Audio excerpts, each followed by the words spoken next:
श्री राम जय राम, जय जय राम। श्री राम जय राम, जय जय राम। श्री राम जय राम, जय जय राम, जय जय राम, जय जय राम। श्री राम जय राम, जय जय राम।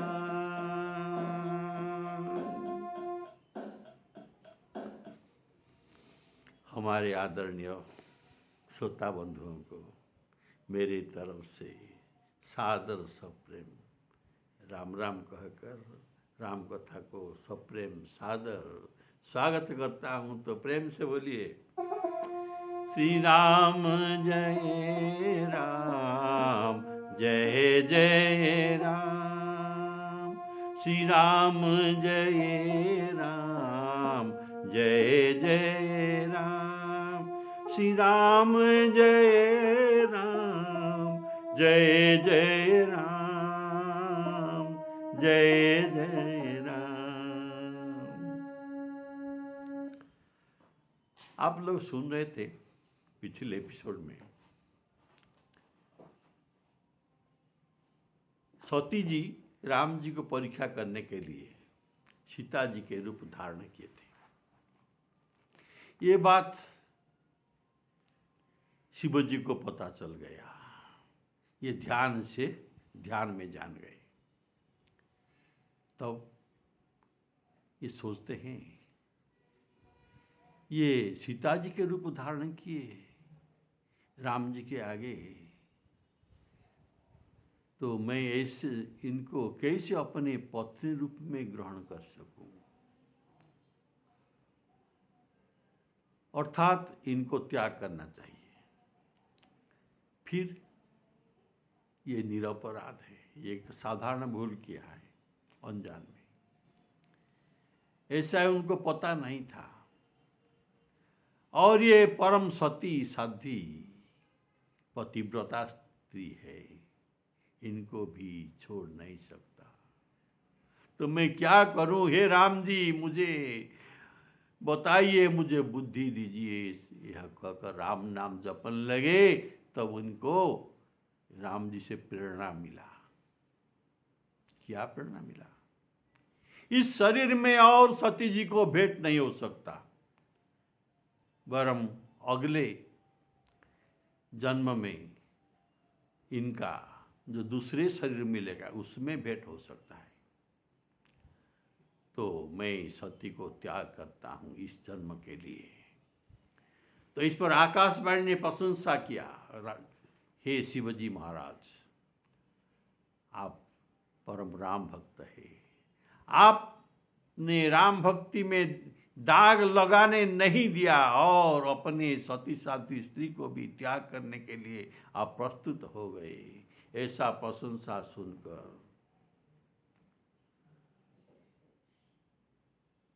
सती जी तो जान गए शंकर जी हमें त्याग कर दिया।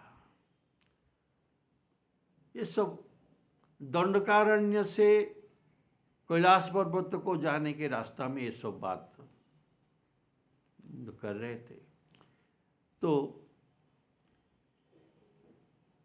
शिवजी ने इनको कुछ बुरा भला नहीं कहा, परम इनको मन को बहलाने के लिए परम सुंदर सुंदर बात कहा। ऐसा कहते कहते ये कैलाश पर्वत को आ गए। बोले सियावर रामचंद्र की जय। तो आते समय सती जी ने चिंता युक्त थे, इसीलिए यह जानकर इनको सुख देने के लिए सुंदर कथाएं शंकर भगवान ने कहा। इस प्रकार मार्ग में विभिन्न प्रकार के इतिहास को कहते हुए विश्वनाथ कैलाश को आ पहुंचे। वहां पर शिवजी अपनी प्रतिज्ञा को याद किया। तब वहां जो बटका वृक्ष का था, इनके विश्राम स्थल, इनके नीचे पद्मासन लगाकर बैठ गए और शिवजी ने अपना स्वाभाविक स्वरूप में आ गए। ये तो जोगीराज थे, अपने योग स्वरूप में आ गए। तो उनकी अखंड और अपार समाधि लग गई।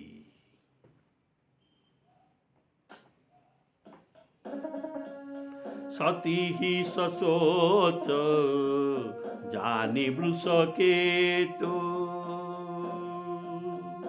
सती ही ससोच जानी वृष केतु, कही कथा सुंदर सुख हेतु, वर्णत पंथ विविध इतिहासा,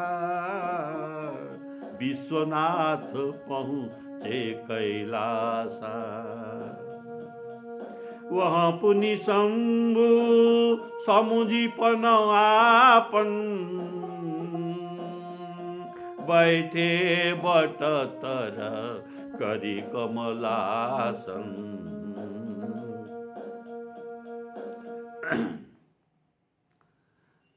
शंकर सहज स्वरूप सम्हारा,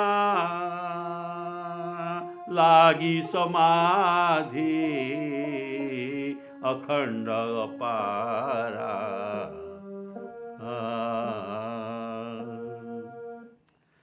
कही कथा, रास्ते में कथा क्यों कहने लगे? अर्थात शिवजी जान गए कि सती जी पश्चाताप कर रहे हैं। सती जी अपने भूल के लिए, अपराध के लिए पश्चाताप कर रहे हैं। पश्चाताप की अग्नि में शरीर शुद्ध हो जाता है। तो देह शुद्ध होने के बाद ये कथा कहने प्रारंभ किया। इनका अंतर का पाप भस्म हो गया, सती जी का। लेकिन देह का पाप भस्म नहीं हुआ। देह ने जो अपराध किया था, इस पाप का भस्म नहीं हुआ। अर्थात शंकर जी के स्त्री को भी कर्म दोष भोगना पड़ा।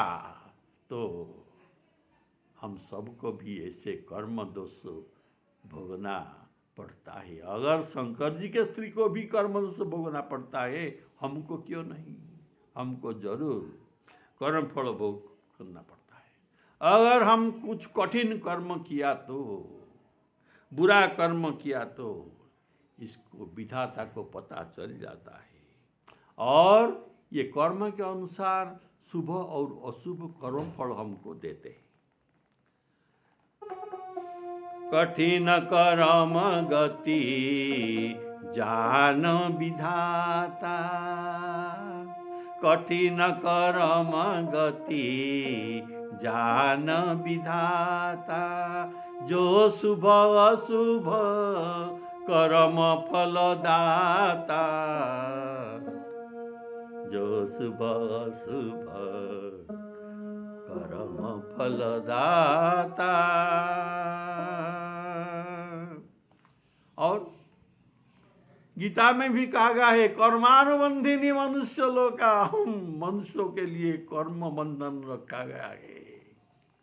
तो ये विश्व कर्म प्रधान है। गोस्वामी जी कहते हैं, कर्म प्रधान विश्व करी राखा, जो जस करई सो तस फल चाखा। कर्म प्रधान विश्व करी राखा।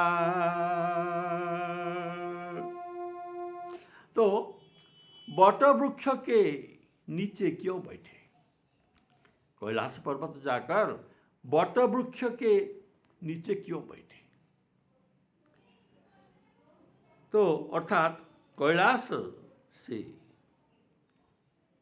में यह शंकर जी का वास स्थान है। ये बट वृक्ष के नीचे ये वास करते हैं कैलाश पर्वत में। इनका कुल नहीं, इनका गृह नहीं। अकुल गे दिगंबर ब्याली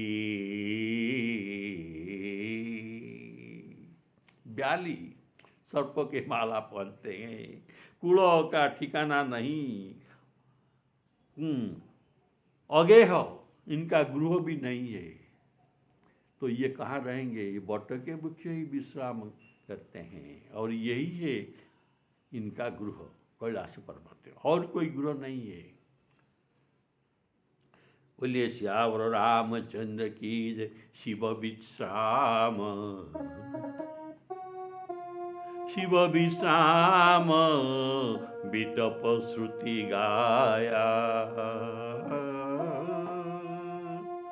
शिव जी का विश्राम स्थल यही है। बोलिए श्यावर रामचंद्र की जय। तो ये बटप के नीचे आए और सोचे कि अगर मैं जागृत अवस्था में रहूं तो मेरा प्रतिज्ञा पूर्ण नहीं हो सकता, सती जी से प्रेम हो सकता है, ये संभावना है अगर मैं जागृत अवस्था में रहूं तो। इसीलिए अपने सहज स्वरूप में आ गए योगावस्था में। तो सहज स्वरूप क्या है? भगवान कहते हैं ये जीव का सहज स्वरूप क्या है? भगवान कहते हैं जो मेरा दर्शन कर लेता है, श्री राम जी कहते हैं, उनको उनका सहज स्वरूप का ज्ञान हो जाता है। मम दर्शन फल सहज परम अनुपा। मम दर्शन फल परम अनुपा। जीव पाव निज सहज स्वरूपा, सहज स्वरूपा। तो जीव को अपना सहज स्वरूप का अनुभव हो जाता है। तो सहज स्वरूप क्या है? सहज स्वरूप कैसा है? तो गोस्वामी जी वर्णन करते हैं जीव का सहज स्वरूप क्या है ना, ये है जीव भगवान के अंश से इसका जन्म है। ये कहाँ से आया जीव? ये भगवान के अंश से इनका जन्म। और भगवान का गुण भी इनमें है, जीवों में भी भगवान का गुण भी है। तो कैसा भगवान के गुण? ना भगवान अविनाशी है, तो जीव भी अविनाशी है।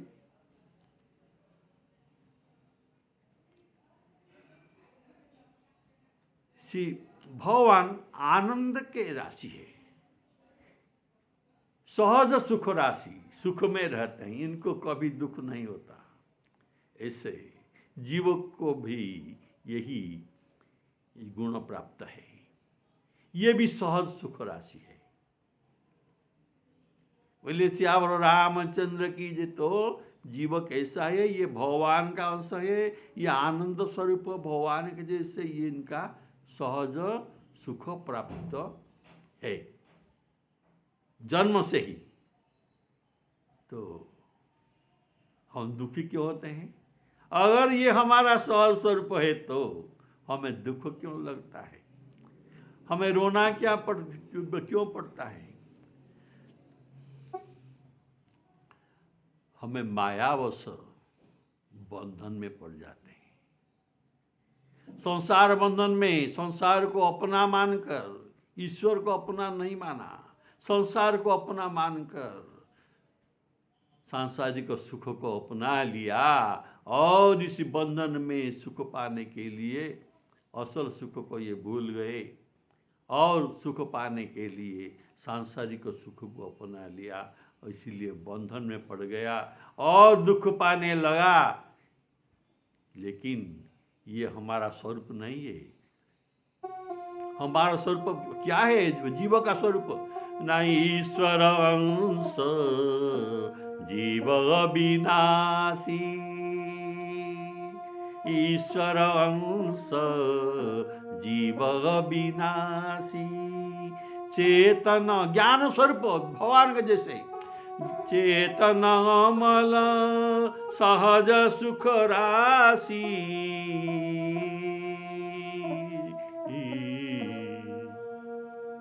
बोले श्यावर रामचंद्र की जय। तो शिवजी समाधि में बैठ गए। वहाँ पद्मासन लगाकर शिवजी महाराज समाधि में बैठ गए। समाधि अर्थात क्या है? ना चित्त का एकाग्रता हो जाना, चित्त का एकाग्रता को समाधि कहा जाता है। तो ये तो जोगी पुरुष है, जोगारूढ़ हो गए, चित्त का एकाग्रता हो गया और देह का कोई सुधि नहीं रहा। ये चित्त भगवान में लग गए, राम नाम जपने। बोले श्याम रामचंद्र की जय। तो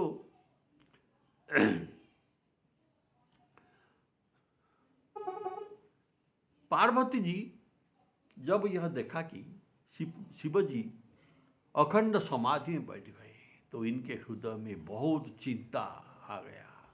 ये अत्यंत चिंताग्रस्त हो गए।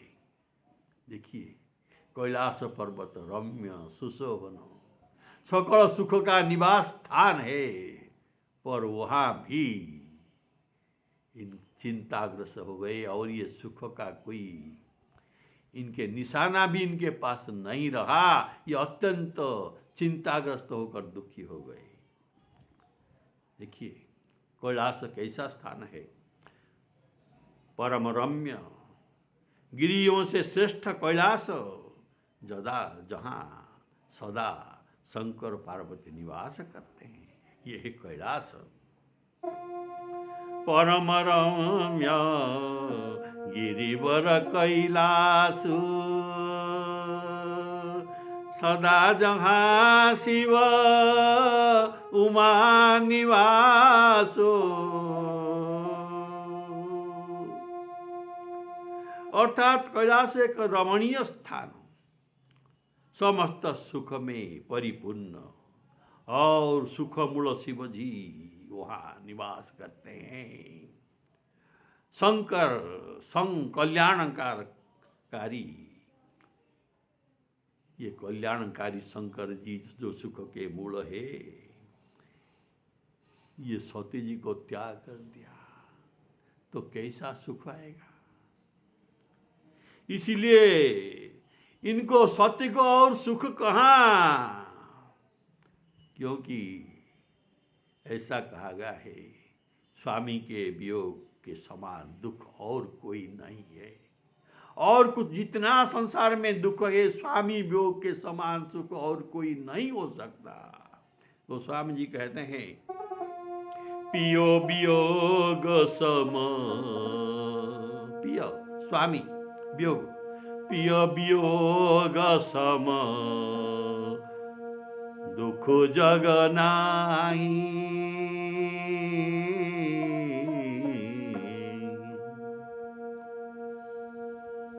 सीता जी भी यह कहते हैं, जब सीता जी को श्री राम जी ने कहा तुम यहाँ रहो, मैं वनवास को जाता हूँ और तुम सासू ससुर के ध्यान रखना और यहाँ अयोध्या में रहना, वन में बहुत कष्ट है, तुम यहाँ सुख में रहो, वन में तुमको सुख नहीं मिलेगा, खाना भी नहीं मिलेगा, बट वृक्ष के नीचे सोना पड़ेगा। तो इसका उत्तर सीता जी माता देते हैं कि किशोर जी कहते हैं, तुम बिनु रघुकुल कुमुद विधु। हे रघुकुल के चंद्रमा, आपके बिना मुझे स्वर्ग में भी, स्वर्ग का सुख मिलने पर भी मुझे नरक के समान लगेगा। तुम बिनु रघुकुल कमल विधु।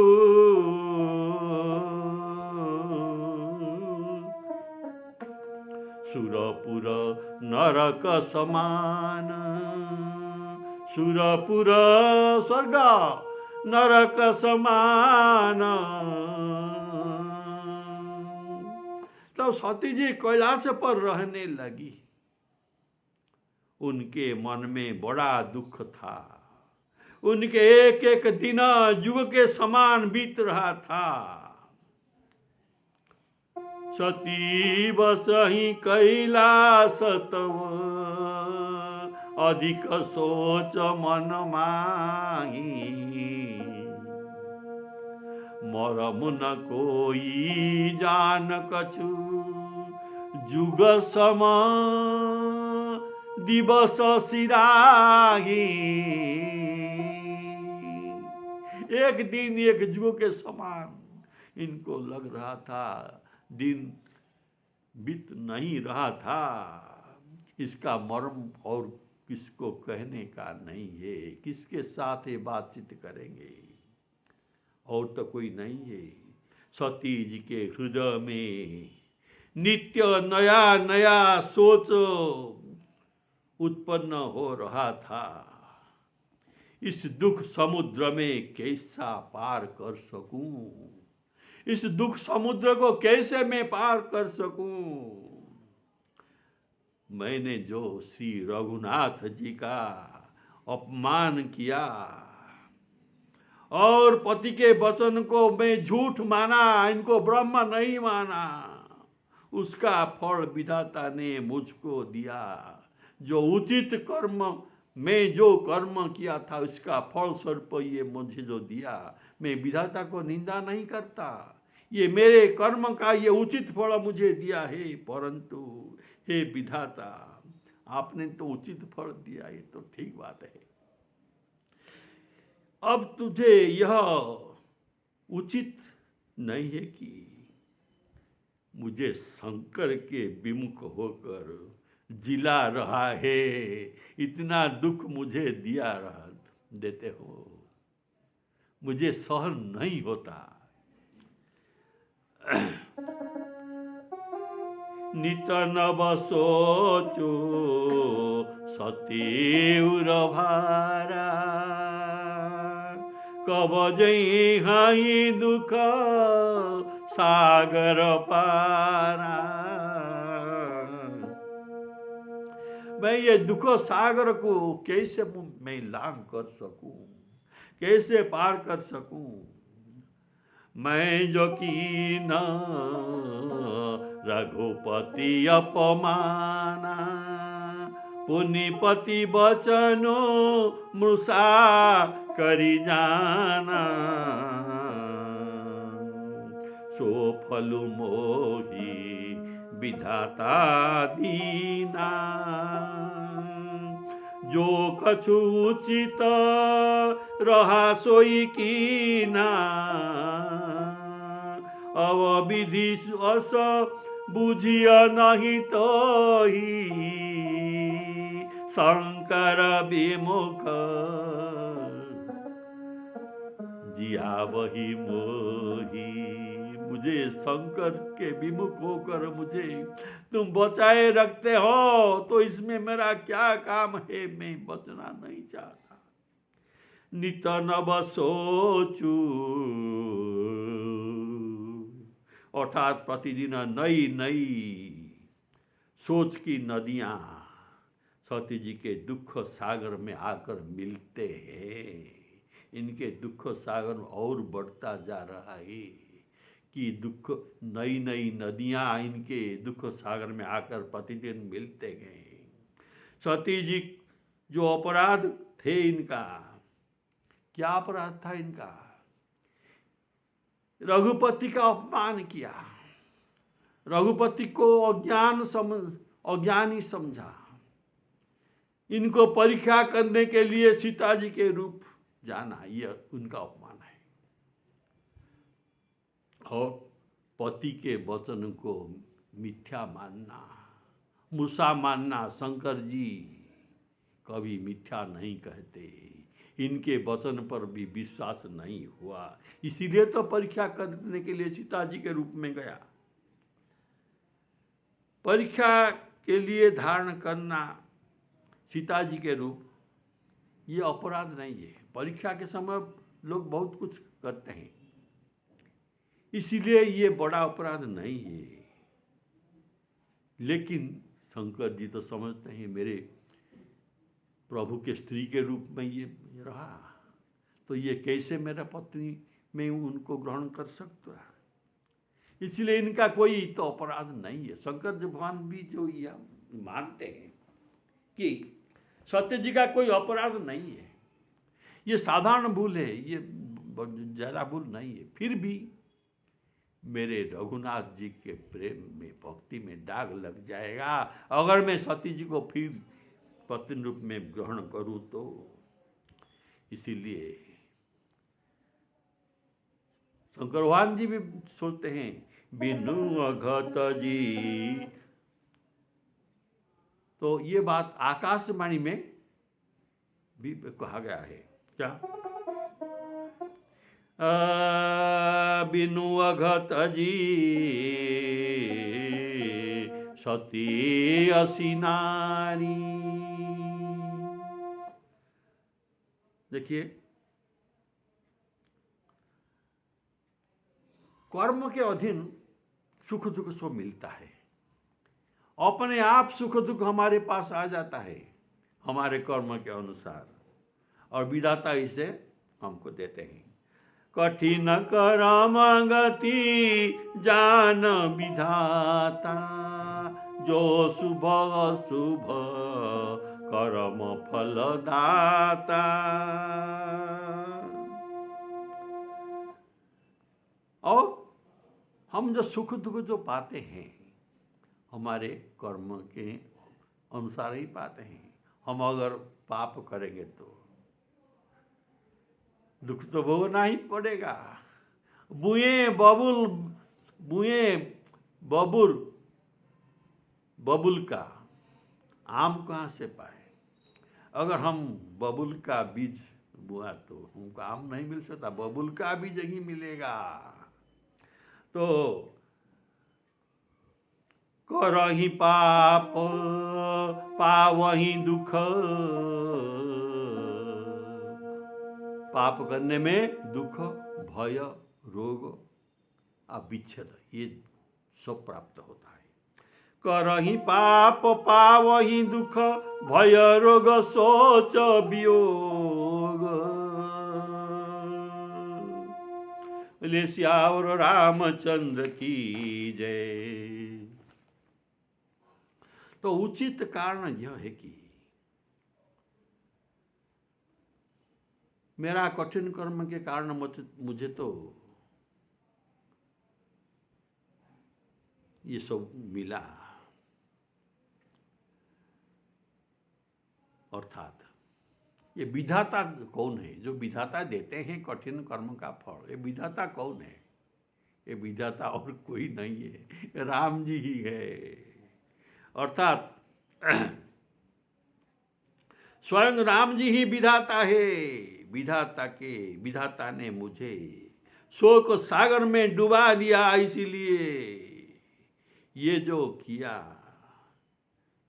ठीक किया। कारण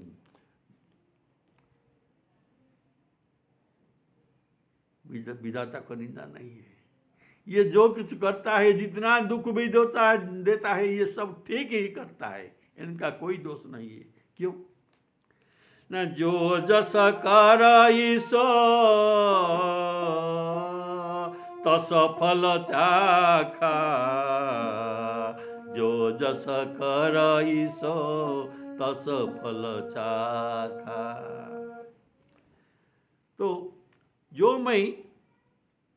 तो मैं हाथ जोड़कर विनती करता हूँ वही विधाता श्री राम जी से कि मेरी यह देह जल्दी छूट जाए। यदि मेरा शिव जी के चरण में प्रेम है और मेरा यह प्रेम व्रत मन कर्म और वचन से सत्य है तो हे सबदर्शी, सब कुछ देखने वाले प्रभु, सबदर्शी प्रभु सुनिए, सब जानते हैं आप, और यह शीघ्र यह उपाय कीजिए। मुझे दुख दिया तो ठीक किया, लेकिन आपको भी एक उपाय करना चाहिए कि जैसे मेरा यह देह छूट जाए और बिना ही परिश्रम मेरा यह पति परित्याग रूपी असह्य विपत्ति दूर हो जाए। बोले श्यावर रामचंद्र की जय। सती जी राम जी के शरण में जाते हैं, अपने मन को राम जी के शरण में लेते हैं और उनको विनती करते हैं, हे राम जी, तो मैं बिनाया करहूं कर जोरी, तो मैं बिनय करहूं कर जोरी, छूटहूं बेगी देह यह मोरी, जो मोरे शिव चरण स्नेहु, मन क्रम वचन सत्य व्रत एहु, जो प्रभु दीन दयालु कही न जाई कछु, हृदय गलानी मन महु राम ही सुमेरी सयानी। राम जी को स्मरण किया, उनके शरण में गया और कहा कि दीन दयाल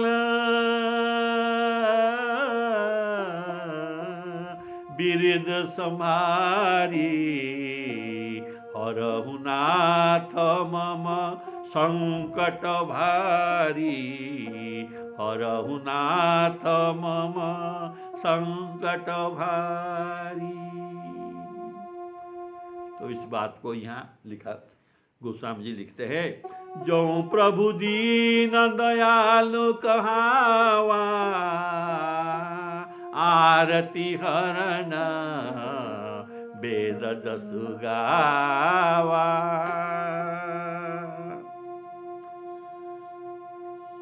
आप जो आरती हरणकारी, जो वेद में आपका वर्णित है, गुणगान किया जाता है, आप जो दीन दयालु है, तो मैं दीन हूँ, मेरे समान और इस पृथ्वी में संसार में कोई दीन नहीं है, और आप दीन दयालु है, आप इस बाना उड़ाते हैं दीन दयाल बाना, तो मेरे दीन के ऊपर कृपा कीजिए और ऐसा कृपा कीजिए कि शंकर जी इस शरीर में मुझे ग्रहण नहीं कर सकते, इसीलिए मेरा ये शरीर अभी छूट जाए।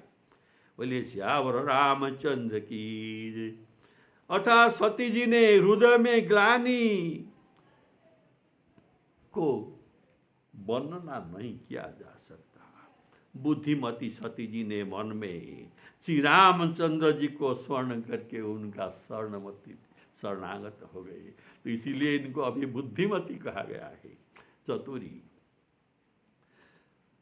हे प्रभु, यदि आप दीन दयालु कहलाते हैं और वेद जिनका जस गाते हैं, आप मेरा दुख दूर कर दीजिए। मन महु राम ही सुमेरी सयानी। राम जी को यहाँ इनको सयानी के हम कहा गया, अर्थात राम जी को जो सुमरणा करते हैं ये है चतुर नर, और सभी चतुर नर नहीं है। बोलिए श्यावर रामचंद्र की जय।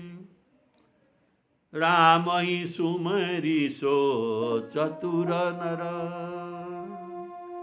बोले सियावर रामचंद्र की जय। तो देखिए राम जी इनका दुख कैसे हरण करते हैं, आप अगले एपिसोड में सुन लीजिए। श्री सीताराम अर्पणामस्तु।